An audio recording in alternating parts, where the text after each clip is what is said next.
Elections are about choices. In 1976, Ronald Reagan ran against Gerald Ford, a total outsider against a sitting incumbent president. Why? Because he felt that conservatives needed to have a choice in the Republican Party when a scandal was plaguing the highest office in the land. But in our times, here in Texas, we have a scandal that's plaguing one of our highest offices.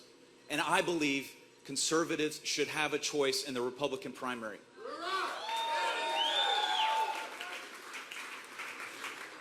You know, for generations, we've been known as the law and order party, and rightfully so. We back the thin blue line because we don't want to see rioting and lawlessness in our streets. But with that comes a responsibility to hold those accountable that are entrusted with enforcing our laws. That's why we confronted Bill Clinton in the 90s, not necessarily because of his personal behavior, as bad as that was. We did so because he abused the office, he breached the vow to the Constitution, to the laws of the state, and to our country, and then lied about it under oath. Yeah, he did. But as conservatives, we can't look the other way when one of our own does the same thing over and over again. We need more elected officials that uphold the law rather than find exceptions to it. And that's why tonight, in front of so many friends and supporters, I am proud to announce I am a Republican candidate to be the next Texas Attorney General.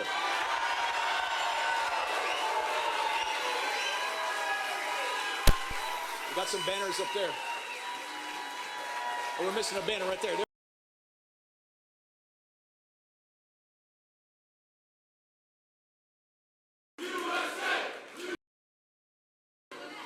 And I do so because enough is enough. And I do so because enough is enough, Ken.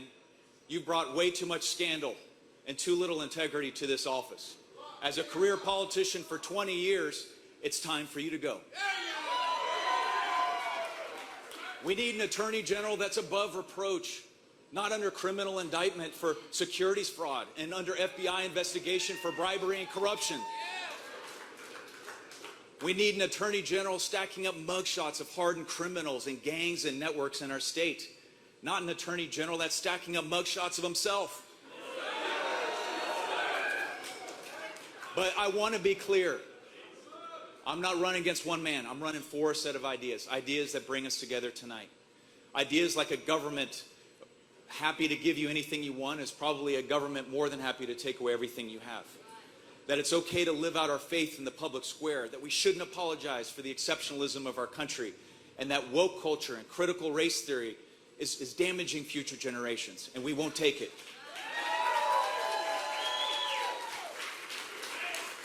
But the left, the modern day left, have a completely different viewpoint, but let's give them credit. They've been totally honest about where they would take our country. They said that they would try to pass the Green New Deal, which would cut off hundreds of thousands of jobs in the oil and gas industry. Hard-working people have been laid off because of this president. We've seen an open borders policies that's resulted in the largest surge of illegal immigration on our southern border in modern American history, with no end in sight, no sense of urgency, and no leadership from Washington, D.C. We've seen a spending plan now presenting $6 trillion in new spending and trillions more in taxation, piling up a mountain of debt that our children and our grandchildren can never hope to repay.